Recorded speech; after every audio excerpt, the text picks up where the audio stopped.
Welcome back to the FirstLastNerdom, the podcast where we dive into the strange, brilliant, and occasionally unhinged corners of nerd culture. And today we're returning to our special series that we like to call Binge Worthy? If you're just tuning in, here's the deal. We pick a show that's been sitting on our radar, we watch the first 3 episodes, and then we decide scientifically, methodically, with the precision of experts, whether it's truly binge-worthy or whether it's getting politely shoved into the maybe later meh pile next to every other show your friends keep insisting that you have to watch. This week, we're tackling one of the biggest TV curiosities in recent memory, some with some serious gravitas, the Apple TV Plus series Pluribus, created by none other than Vince Gilligan. Yes, that Vince Gilligan, the mastermind behind Breaking Bad and Better Call Saul, the man who turned chemistry teachers into legends, who turned a chemistry teacher into a legend and a lawyer into icon. Now he's back with a brand new sci-fi mystery that mixes small amounts, big ideas, and that signature Gilligan tension where you just know things are about to go spectacularly wrong. Not sure what's around the corner. In the first 3 episodes, Pluribus already dishes out conspiracies, emotional gut punches, strange happenings, and characters who feel one bad decision away from total disaster and meltdown, or several meltdowns. Classic Gilligan. There are clues to chase, questions to pile up after the meltdowns, and just enough weirdness to make you keep coming back and wondering if you should be taking notes or preparing for your own spiral into the chaos. So grab your snacks, prep for your fan theories, and get ready for some Gilligan verse intensity, this time with glossy Apple TV shine. Lots of money. This binge worthy. This is the first last nerdom. Let's see if Pluribus earns that full series binge. And with that being said, Tom, holy shit, that was dense. And I do get better at that. Although I'm still pretty terrible about it. Yeah, not bad. Oh, yeah, and the intros we gotta I shove it through Chat GPT and I love it. So sometimes they do a wonderful job. I really love their Videodrome one that they gave out. But this one was a tough one. This was the 4th go around. Chat GPT. They have not watched Pluribus. They kept trying to describe it, and Chat GPT. You haven't watched the show, have you?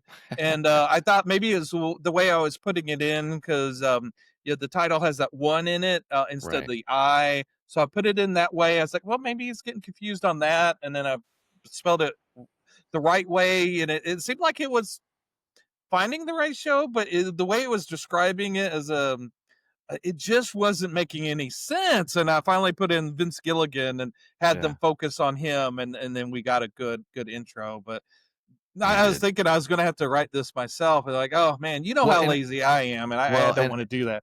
Well, and I just because, and it's just more, it's not about, it has nothing to do with what's on the, what I'm reading. It's about my skill level to look in the camera and read that like a teleprompter. Anyway, none of that withstanding, I last this one. I've got a lot to say, a lot of connective tissue, a lot to get into, but first we got to pay the bills.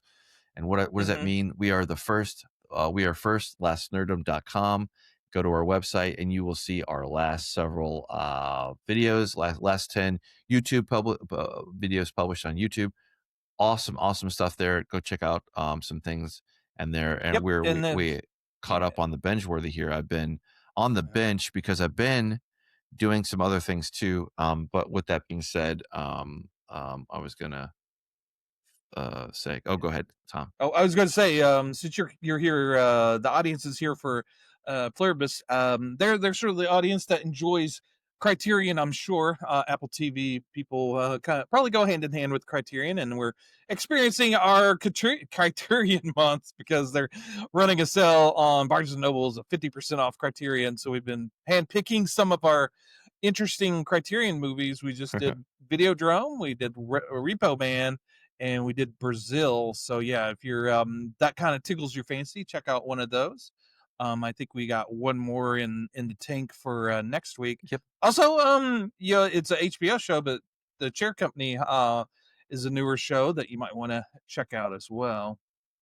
But yeah, that's all on our website. But also, Mike was I rudely interrupted him, and we do have a YouTube channel. the First Last Nerdom, which you're probably watching us from. We've picked up a couple of new subscribers. We appreciate that. If you watch this video and like it, definitely give us a thumbs up and give us a subscribe. We're happy to have you in our small little community. Yep.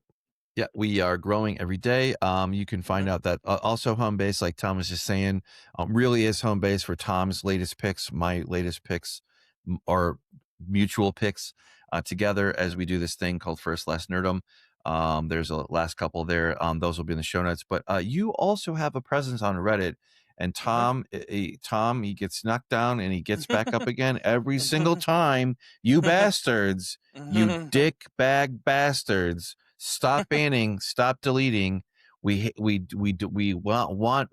to have wonderful, beautiful conversations on these things called art. They call me nerds about. Yeah, we just want to share. We just want to share our views and our videos. But we're called low effort. We're called self promoters.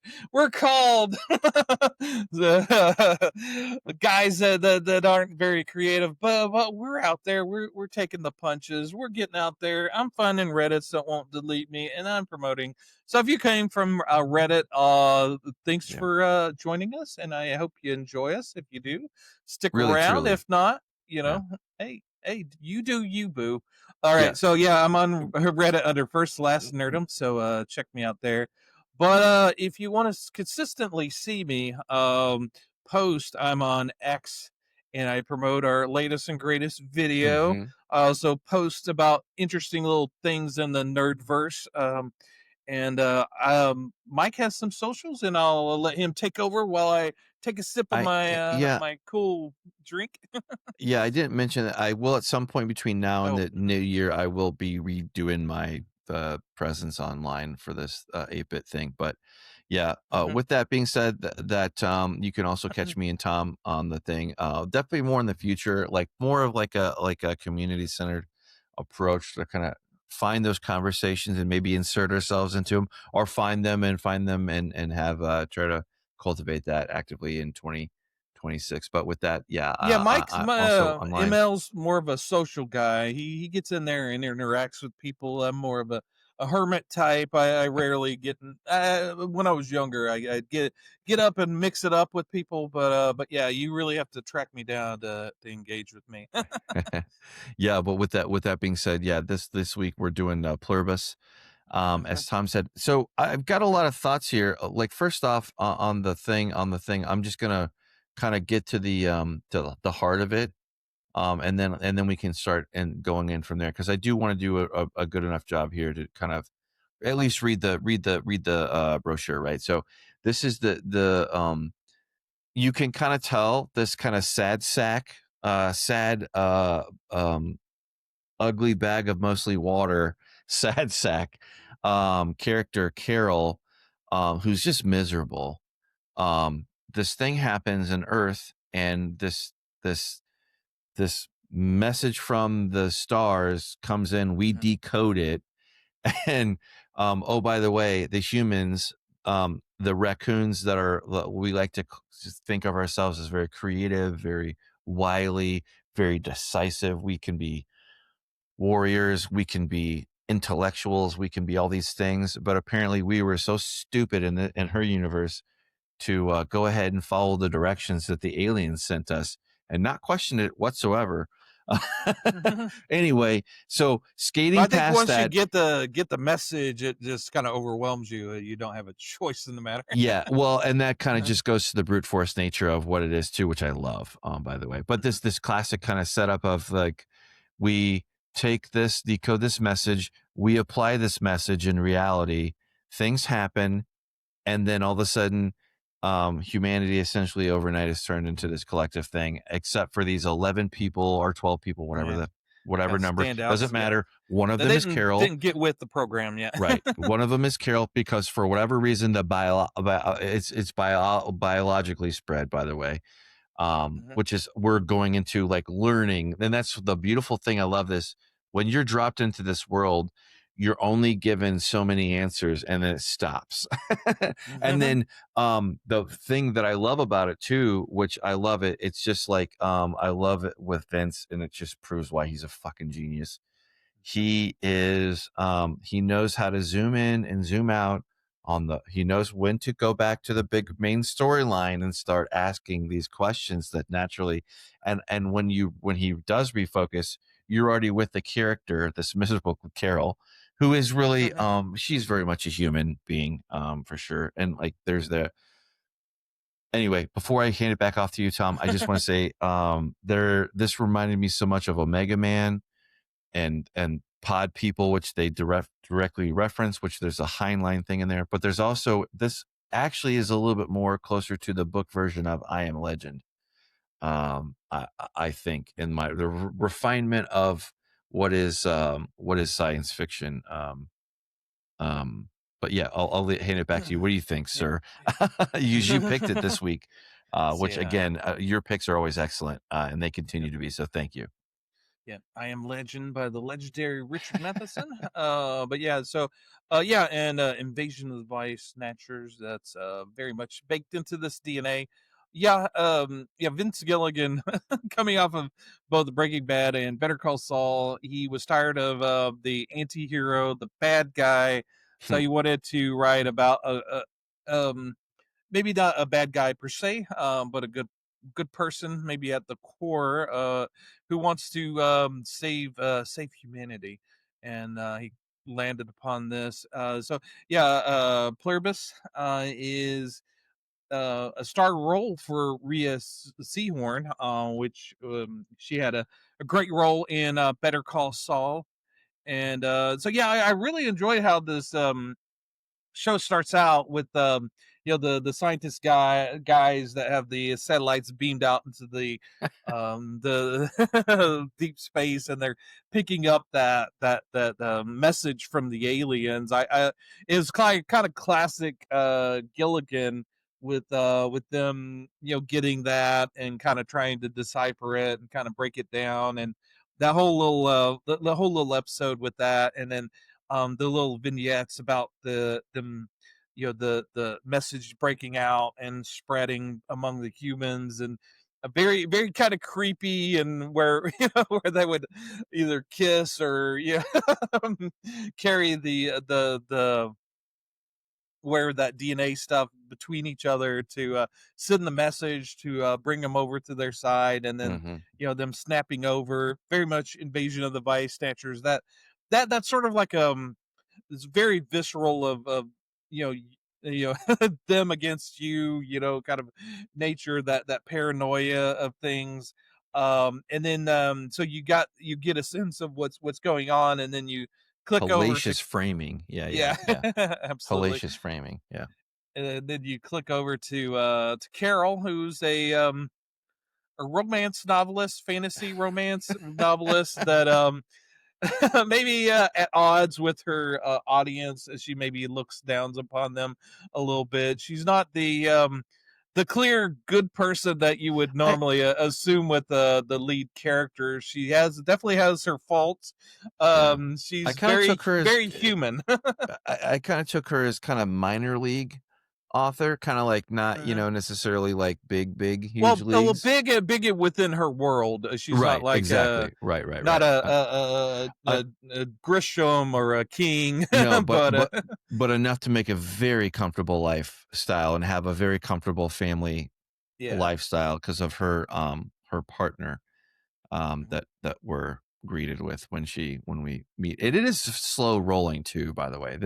This was slow rolling. Probably wouldn't until about halfway through season or episode 2, like where it really, I mean, there are other parts that really catch you, but like you kind of get this longer rollout of introduction to her, and nothing is clipped, right? So this is another thing that I commented on when we talked about Videodrome was you're not told anything. There is no exposition. You're shown the story, and it builds up naturally, and it builds up in a good tension kind of way, like a few times, like where it's excellent storytelling, by the way, anyway, but very very good. Like you are spun around a few times kind of winded as you get to know this world, and then you kind of lose touch with it long enough to be like, okay, well, now you actually care about these people. Right. It's Carol's hard to swallow on purpose. Very much, Yeah. gritty. Yeah, she's a person that's not, obviously she has her issues. You're introduced to her because she, when she gets into the car, she has a breathalyzer. So evidently, she's Mhm. had some legal trouble Right. with her addictions. Right. Maybe very much an alcoholic. So she's not, Implied, and maybe. Yeah. she's the person that you're with for the most part with this. You're on her journey, so they have to make her somewhat relatable. Because she's your touchstone for this world, because basically, obviously there's only 11 people that haven't been affected by this, Mhm. and she's the only fully English speaking person. Everybody else is the English is their second language. So, and we get to introduce to a good portion of those in the, I think, the second episode. But yeah, we're with Carol, Yeah, yeah. and then Pirate lady. everybody else in the world has joined this hive mind, that's all for the betterment of I guess they think they're the betterment of the species. They've knocked down, they it's almost like a corporation. They're refining everything. They're doing away with waste. They're they're conserving energy. They're very efficient. Human essentially overnight, humanity becomes ant colony. Still retains its knowledge and, Yes, and good intellect analogy. Yeah. and emotion and everything. It's just that overnight we went inside out. Instead of Mhm, it being about me and you, it's about we. mhm, Very disconcerting. mhm, Like on one aspect, it also plays with you too. It plays with her. mhm, Yes, it's relentlessly optimistic. You kind of like akin to a horror story, because mhm, this is genre blending. This really is, because this is absolutely horror in your face. It's also kind of a dark comedy, you could argue, mhm, but it yeah. also is science fiction, square straight up. I mean, wherever your lens is, there are rules to this a little bit, and you're kind of sussing out what this means, where kind of like this, like um I Yeah. don't know, I don't know. Well, I'll pause there. Yeah, it's interesting, because yeah, they you'd wonder, with these outliers, these 11 outliers, why there's a lot of questions. Is like, well, why this sort of hive mind, this ant colony, why don't they just do away with those 11? But they're opposed to, you quickly learn that they're opposed to killing anything. They're also opposed to yeah opposed to conflict. Right.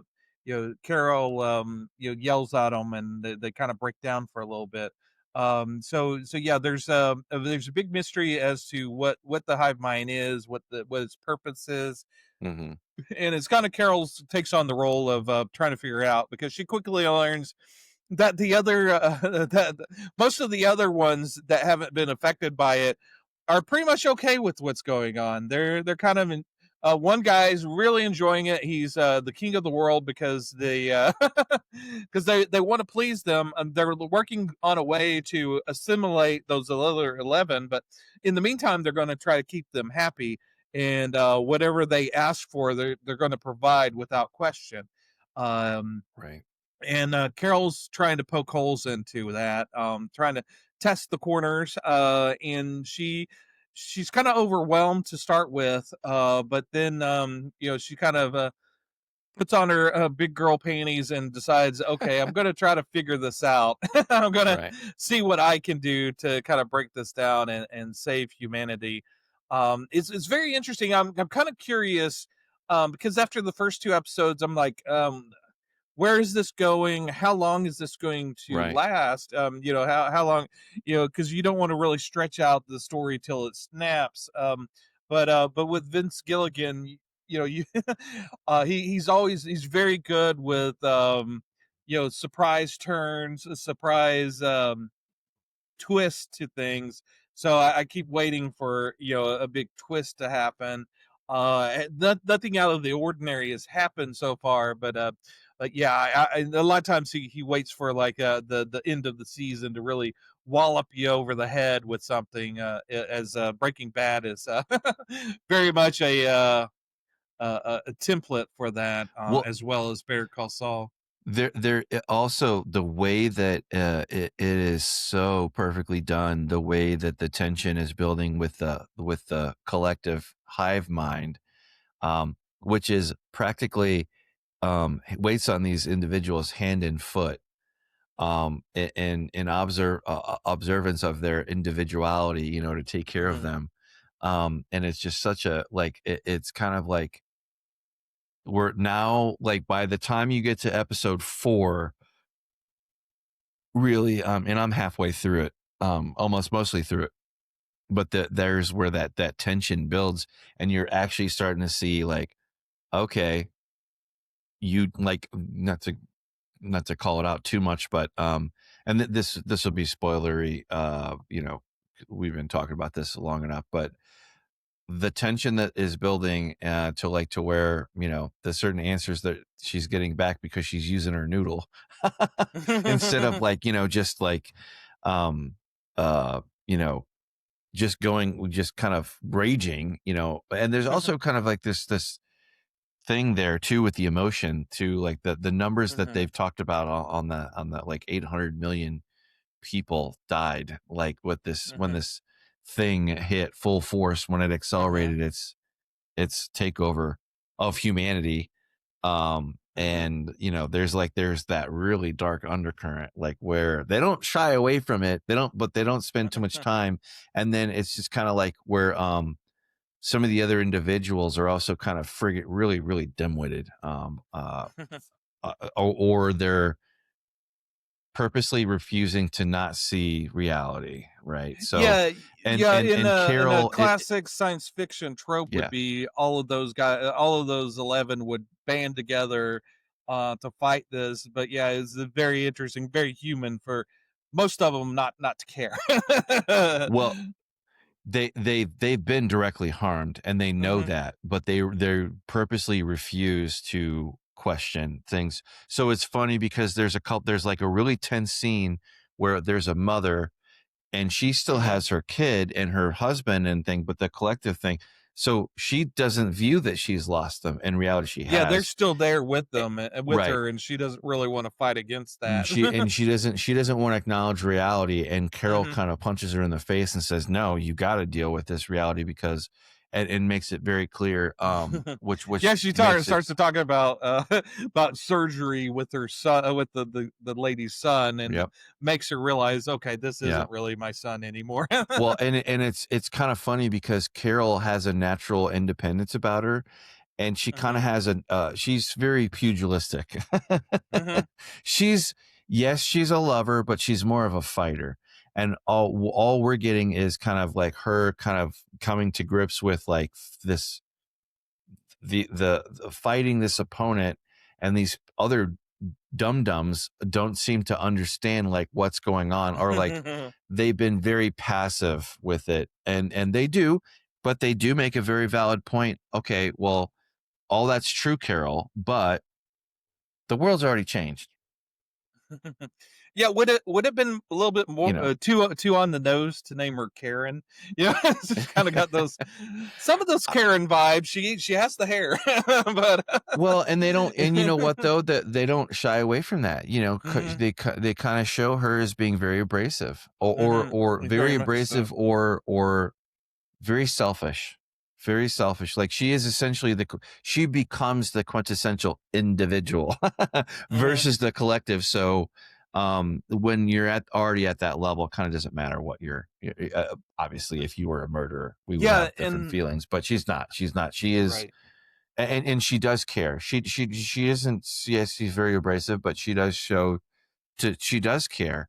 And there is that kind of that push and pull for this dynamic, which is just interesting as all get out. You know, like, yeah, because for all we know, this thing is we just don't know how insidious this thing is. Like that's right on the periphery of the tension of the surface. So yeah, and she wants things the way they were, basically. And right. also, I like the fact that, well, when you first been introduced to Carol and she hasn't changed, you start to try to figure out why she didn't change and the others did. And I Right. was very much interested in those other people to see if they were similar to her. But when she got together with them, and maybe she was too, maybe she thought she would get to like-minded individuals that were kind of independent Right. and ready to, but that wasn't the case. There's not they really haven't kind of narrowed down what it is about those 11 that kind of stands out. And maybe that's what's, maybe if it was more clear, maybe that hive mind would be able to figure out a little bit better and get them to assimilate. But yeah, Carol's interesting character to be kind of looking into her, to her eyes, and see her kind of cope with things. Like at one point she starts running low on food, and obviously they want to please her and want to bring her food, but no, she wants to go to the store. She wants to go to the grocery store like she normally does and pick up her food. She doesn't want to feel like an invalid that they have to kind of look after. She's more independent. So she goes to the grocery store and finds out, oh no, they've taken everything out because they're going to keep it in the warehouse and kind of distribute it in a more economical and kind of ant like way. And no, she wants to go to the store and be able to pick that stuff up. And she tells them this, and you see there's a scene where they're all kind of bringing in the trucks and bringing everything and refilling the grocery store, and I'm sitting there thinking, this is all for one person. What a big waste this is, and you got to think she's thinking the same thing, but it was like, well, I mean, this is kind of what I wanted. And then you you kind of see their point, really. Yeah. Well, from their perspective, like what, like they're, and this is the kind of this is the this is kind of it's the thing that lurks underneath that just kind of comes up and takes you. But it's something so familiar because everybody's kind of just normal people, just nobodies essentially, just mom and grandpa, grandma. There's a mom. There's the mom archetype. There's the playboy guy. The young guy. That's there. It kind of doesn't matter because like they're doing just fine.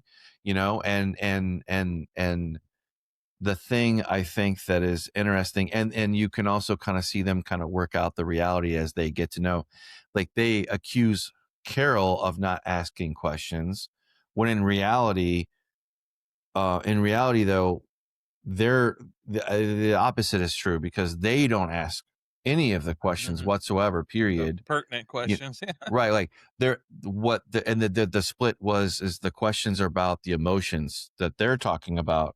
She's talking about the hard questions, like, yeah, they're dealing with the reality now. They're trying to assimilate in their own way with what's going on. They're trying to accept. They're already accepting it, right? Yeah. They're already swallowing it, right? And Carol's got her foot in the foot in the door. Is like, no, I don't accept this. Let's try to fix this. I don't want this. I think that with us writing with Carol as the viewer, I think there is a cost to all of this shit. There, especially you can't lean on you can't borrow so heavily from a Heinlein, story or analog and not have, the natural cost would be, what is the cost of lunch? And mark my words, there is no free lunch. There will be a price. There will be a cost. We kind of got the weight of that a little bit, but I don't think that we got the full full on weight of the thing.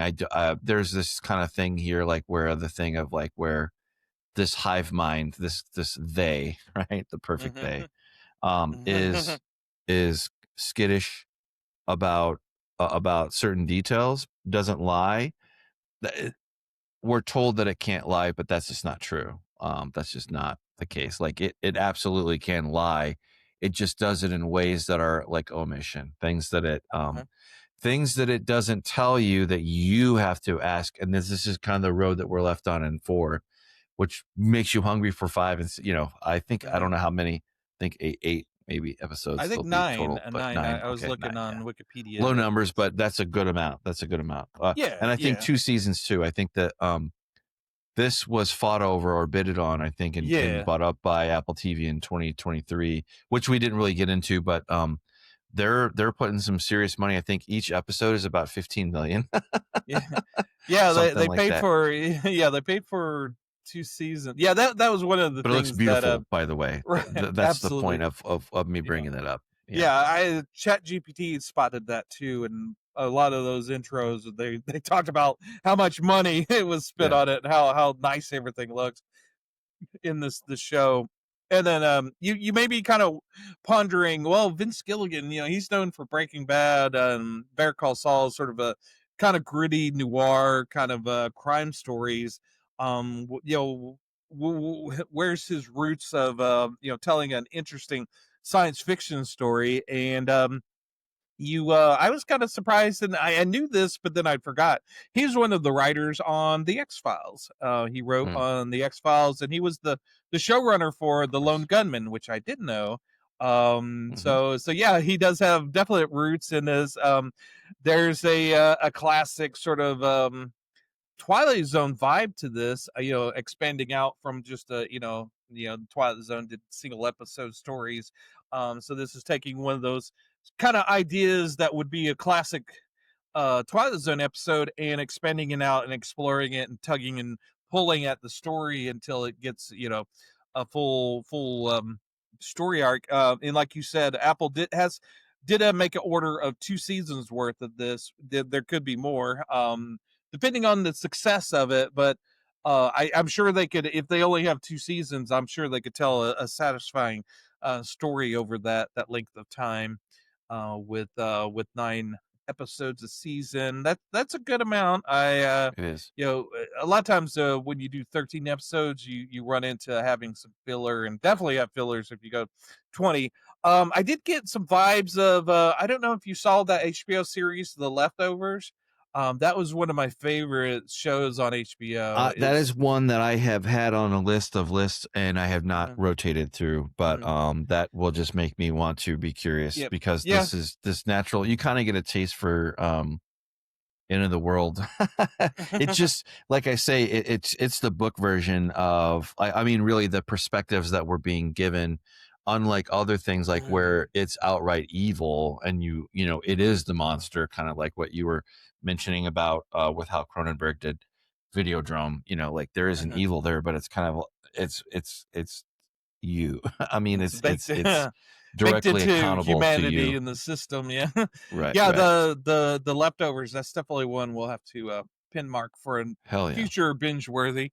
To explore. But yeah, that's an awesome series. But yeah, it's this one is just it really is outstanding. And I gotta say, like, when I first met her, I did not like her. Like and I realized that that's just because he did such a good job of painting the character exactly as this kind of yeah, jerk-ish. she's kind of Or done with her world. She's kind of taking it for granted. She's kind of right, going. that's a It's good way to almost put it. doing it by the numbers. Right. She's frustrated. She's frustrated with her life. You could tell she's not really happy or fulfilled with the book series that she's doing. She does mention that she has that personal novel that she kind of keeps working on, that she may publish, she may not. Right.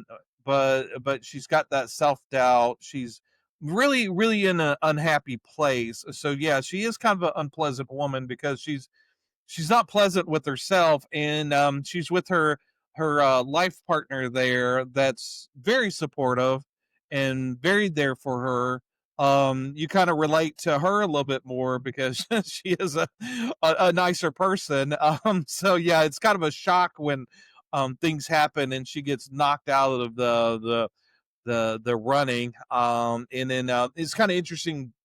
It would have been a maybe she would have been more accepting to the world if she had made it and became part of the hive mind, and she You would know have what? had That's a emotional connection. you know, it's so funny because excuse me, Carol's character, you learn about her. I'm not really going to give anything away. You learn though that she's kind of her life, her pattern of life is she's kind of used to being kicked first.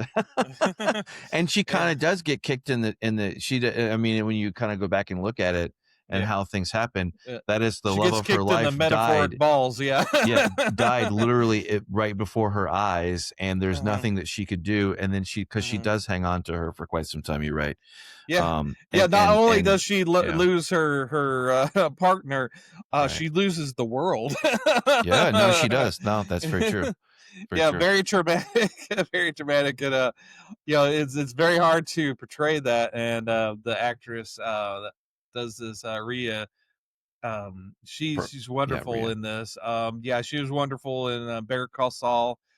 She's kind of second fiddle to Bob Odenkirk in that, but she kind of held her own against. You really have to be a pretty good actor to stand toe to toe with Bob Odenkirk in that in that series, and really kind of proved herself in that. And then she's kind of bringing it home here in her portrayal of Carol, and doing an Great. amazing job. Yeah, And I will say, like, I kind of caught on to this a little bit when I was watching it, but now looking it back, now that we're talking about it and the broader concepts, when she's on the airplane, she picks the most uncomfortable seat. She picks mhm, that seat that's like way back in the back, that's like right up against the wall and is mhm, very uncomfortable because you're kind of upright the entire flight. So I just wanted to call that out too. I mean, I'm sure I'm not mhm, the only person that noticed that, but like I did yeah. kind of sort of acknowledge it. Like when I was watching, I was like, oh, why, why are you being a weirdo? Like, why are you being like, and she's doing it on purpose to kind of cut, because she's Yeah, been that's it's kicked uncomfortable. It's yeah, uncomfortable, but it's comfortable for her. right, That it would feel weird and out of place for her. Yeah, because she's still wanting to be in the old world. right. This is where she would sit normally in a plane. And like you said, she's a successful writer, but she's not overwhelmingly successful. So she wouldn't sit in first class, business class. She would be sitting where she would be, in coach. So yeah, this is her world. And yeah, having a Kinko copier guy flying the plane is just too much for her. She needs an actual pilot, which they do correct later. Yeah, and they do it in such a way that's kind of lighthearted, or it brings at least a little bit of tension relieving to the Mhm, thing. And you also, she kind of, there's like also kind of natural spontaneity that happens, whether it's like whether Carol kind of is on guard for constantly, mhm, and then when she does realize that she's kind of slipping, she kind of corrects it a little bit, or yeah. does it, but it does. I do wonder if, there's that conflict there that Carol might want to take advantage of. I don't know, maybe. I have no idea, but it'll just be very interesting now that you had that. And it is very funny how you kind of had, Lakshmi, the mom, kind of Mhm, that role, and that natural fight between them. And it's kind of like, well, I guess if you kind of like put yourself more in her shoes, whether it's hers or the hive mind or Carol. mhm, It is kind of funny because it's like kind of like everyone who's alive today is here because somebody else died. mhm. Period. Yeah, yeah, and that it's that is the throne. That is the throne that every one of these people will sit upon from here on out. Period. In a discussion, but yeah. they only exert the energy that's needed for that task. They wanted it in with an emotional end to Carol. So they went into her, I guess probably her companion's mind to find out what character or persona would be most compatible for her. And she wants that female version of her male protagonist in her romance novels. So they went the far probably it was at the Middle East for that lady that looks similar, that becomes Zosa or Zoa or whatever her name is, Right. that becomes her constant companion. Yeah, They her get primary contact. yeah, they get her, and she Her looks, avatar, yeah, she looks like almost. yeah, the ideal woman for her. So they are trying to play on her emotions. They're trying to get her to accept their world, and that may be one of the The inroads Borg. to getting her to assimilate. But the more they try to please her, the more it pisses her off and puts her off. So their tools for trying to pacify a person is really at odds with what comes natural to Carol. She's a natural curmudgeon. We're talking about John Carpenter as the old curmudgeon as a director, but yeah, there's some people you just can't please, and No. Carol is one of those. Yeah. Well, she has that, kind of like this it takes her, you also kind of see her process it. Like she kind of at first, like when she lashes out against the hive mind, I don't know if you noticed this or not, but initially right on, she kind of just like is very broadly, generally insulting to them. Like she doesn't really have any preciseness in her and her anger at them. It's kind of like she's slowly realizing that there's quite substantial thought process behind all of this. One that she's negated over time on purposely because, I mean, when you had your loved one die right before your eyes and you have to deal with it, and then you're just like, I mean, we're kind of where I also like how we're also getting very rewarding storytelling from completely different perspectives that we almost forget about too, like the man and the Spanish man. That's naturally developing as we see that too. Like I like that. I like that. It's just such a unique way that he does it. That is it is awesome. So short answer is this binge worthy? Abso-fucking-lutely, it's binge worthy. Yeah. So my only hope and prayer or meditation for this is that they keep it tight and they do not let it sprawl, and they make this 2 seasons and make it really, really fucking good. Yeah, Or if you yeah. have to have a third, that's fine, but like eject, find the end. Right. Yeah. You don't want to stay out your welcome. One of the things that I was fascinated by with this show is that with his other work with Better Call Saul and Breaking Bad is the characters. The characters Right. were very fascinating and really added a layer to the drama and the overall story with those. And with this, you don't really have a lot of characters. You have Carol, No. and then you have the hive mind. So you don't really. So it's kind of playing against Vince Pretty Gilligan's flat. strengths. Right. So it's really kind of really working some muscles, creative muscles that were maybe dormant or that wasn't used.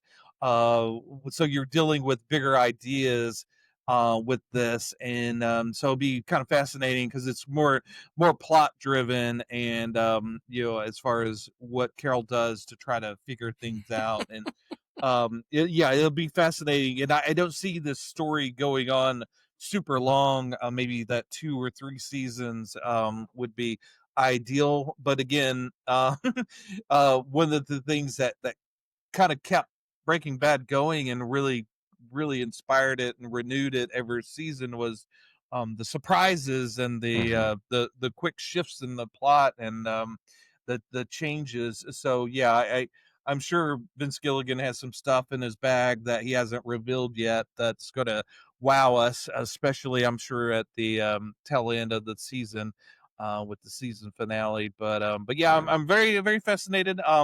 Yeah, by the second episode, I was like, okay, where's this going? And then the third episode is like, okay, this is where it's going. Very fascinating. And with the fourth episode, it's like, okay, yeah, I'm locked in. We're ready. Let's go. Let's see where this thing goes. Yep. Really good show. Definitely binge worthy. Great build up. Great I'm also story building, world building. Yeah. Yep. I'm also watching Down Cemetery Road, which is based off another book series by the guy who did Slow Horses, McCarran. Okay. Which I think that one I'm really enjoying, and that one may edge this one out just by a hair. Yeah. But yeah, both of them are very good. Very female driven stories. So if you're all about power to women, this is good stuff. And this also shows you stories, the you don't need the big Marvel superhero woman. These very fascinating, very human, very reality based stories with very fascinating women is where it's at. Kind of equating it into like distill it down to like a more absurdist kind of thing. Like, she's kind of like Jiminy Cricket, in a stuck in a Rick and Morty kind of. She's the Jiminy Cricket kind of broken, flawed character who becomes the conscious. She becomes essentially a consciousness. She's literally the human avatar of consciousness. Like, hold on, guys. You got the you got a very kind of broad run, but it was good, very detailed of like the Karumba guy or whatever, the Playboy dude that like seems to kind of exploit it, for lack of a better term, for like, and its course, like, and the relation to be would be like essentially the broad brush strokes of like, okay, well, the world ended, your world ended, but that doesn't mean that people have stopped fucking. Yeah. Like, I mean, to be a little bit more brutal about it, but be a little bit more direct. But yeah, but it's not done in a icky. At well, first, it's kind of icky because it kind of is presented as a very flamboyant, kind of like disgusting, like very boisterous kind of avant, like way. You're right. You're right. But but yeah, he's sort of he's enjoying his world. He's got a plate full of women. He's looking for more. He's endless excess. In fact, he has his eyes on Carol's companion, and it's like, hey, Carol, can I have her? And Carol is at that point, she's like, fuck this world, fuck everything. Yeah, whatever. And then she realizes, no, I do care. I do care. I actually care about this companion. And she does have she almost kind of well, out of her romantic story, she runs out and gets in front of the plane and like saves her companion, and in sort of a very, very romance novel sort of way.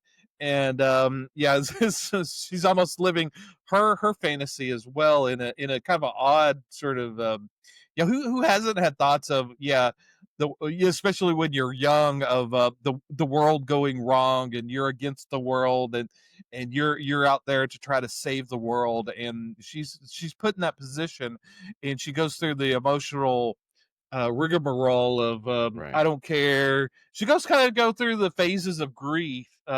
She comes to accept the world, and then now she's trying to go out and fix it.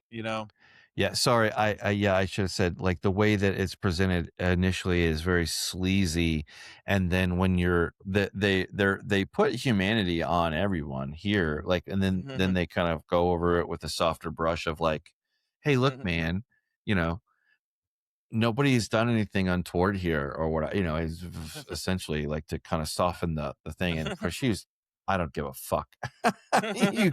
you guy, like, you already took away, like just nobody even cared about the whole, like, I mean, people kind of did spend a little bit of time on the number that they said for how many died for the transition, especially when they were obviously dragging their feet Like that was more of an indictment than the actual answer. You know, it's just kind of like these things by degree.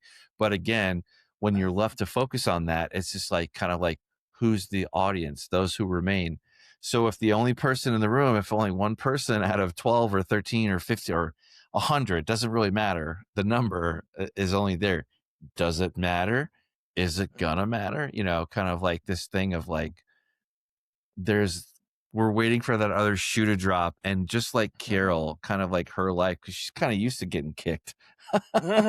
She's kind of like, I think she's just like, what else could drop? You know? Yeah. I mean, you're at a point to like where you're already getting to that point to like where irrationality as a response to things becomes more justified because we're already in this fucked up, bizarre, bonkers world, which is funny enough. The story that we got with I Am Legend and Will Smith, which I do love. Like, I do want to cover that one day, if or recover it, in depth. But and I think we did, but I think we mashed it together anyway. But the book is different than the thing. The book ends up being, hey man, you're the you're the Hitler of this world because you keep trying to kill the new humans essentially. But anyway, very interesting. I love how the perspective plays out because it's just a very rewarding angle, and it continues to. So once again, Tom, excellent pick. Tom is the Criterion Golden Touch, Midas Touch guy around here. But anyway, I'm on board. I love to see where this goes, and I'll have to check out that other one that you mentioned before, or maybe we can save it for Yep. covering Binge Worthy later on. But anyway. Sounds good to me. Yeah, definitely check it out.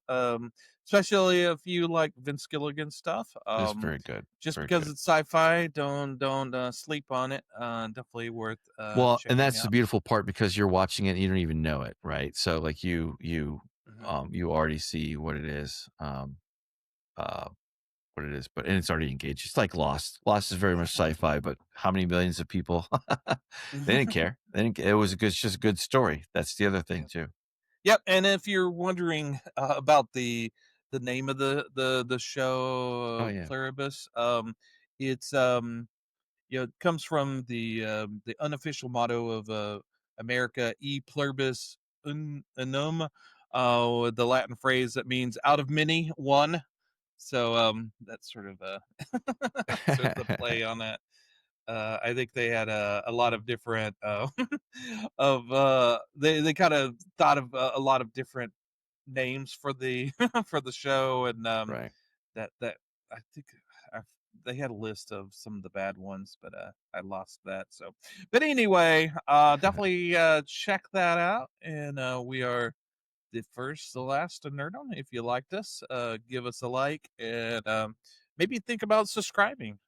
We like to cover sci-fi, fantasy, Yep. horror of all likes, whether it be movies, TV, or comic books. Even we do the comic book thing. Yep. Hence our Yep. little comic book logo. I think what we do well is obviously it's in our own time too, but we like to kind of take the slow path and kind of explore things out a little bit more. But not too full. No, we're not doing 3-hour discussions here, but No, we do it no. justice. We do I'd need we a do what we nap do. in the middle if we did that, you know. Yeah, no, I don't think so. Yeah. Well, I've been Mike. And I'm Tom. Keep out of that hive mind, man. Yo.